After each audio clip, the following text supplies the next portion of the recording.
গেছে, আমি কিন্তু ভাই রিক্সা চালাই খাই। তারপরে আমি 400 টাকা দিয়ে ছবিটা দেখছি। আমি রিক্সা চালাতে গেলে আমার 1000 টাকা ইনকাম হয়, কিন্তু সাকিব ভাই ছবি আমি 3বার দেখতেছি। তাহলে বোঝেন এ আছে বুঝলে আজকে এতদিন এই ছবি মানুষ এত দেখতেছে। এ না থাকলে ছবি শেষ, বাংলাদেশ শেষ, বাংলাদেশ ছবি আর কেউ দেখবে না। সাকিব ভাই আছে বলে আজকে আমরা আইছি। ভালো লাগে, টাকা ইনকাম হোক আর না হোক, সাকিব ভাই ছবি দেখতে হবে। এই ছবিটা আমি ঈদের 1 সপ্তাহ পরে গেছি। হ্যাঁ, আমি ঈদের 1 সপ্তাহ পরে গেছি। আমি কিন্তু ভাই রিক্সা চালাই খাই। তারপরে আমি 400 টাকা দিয়ে ছবিটা দেখছি। এরপরে আমার কাছে গীত হল ওই যে দুলাইপাড়, ওটা 100 টাকা দিয়ে দেখছি 2বার। আর আজকে আবার আসছে এই ছবি দেখতে 200 টাকা টিকিট কাটছি। কেবল টিকিট,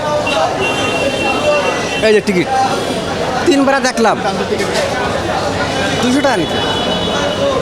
আর টাকলা ইকবাল নিয়ে আমি একটু কথা বলি। আমার খান রেনি ছবি তো এ তো আপনারা দেখতে পাচ্ছেন, আজকে 3বার দেখছি। তাহলে ছবি ভালো নাহলে তো আমি আসি নাই।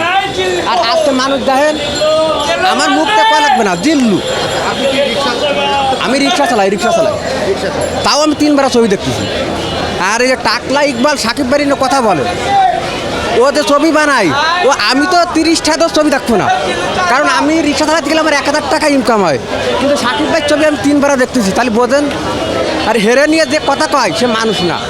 এ আছে বুঝলে আজকে এতদিন এই ছবি মানুষ এত দেখতেছে। এ না থাকলে ছবি শেষ, বাংলাদেশ শেষ, বাংলাদেশ ছবি আর কেউ দেখবে না। সাকিব ভাই আছে বলে আজকে আমরা আইছি। আরও সামনে যে কাণ্ড ভাসছে, কাণ্ডব 3-4বার দেখবো ইনশাল্লাহ আমি। আর হ্যাঁ,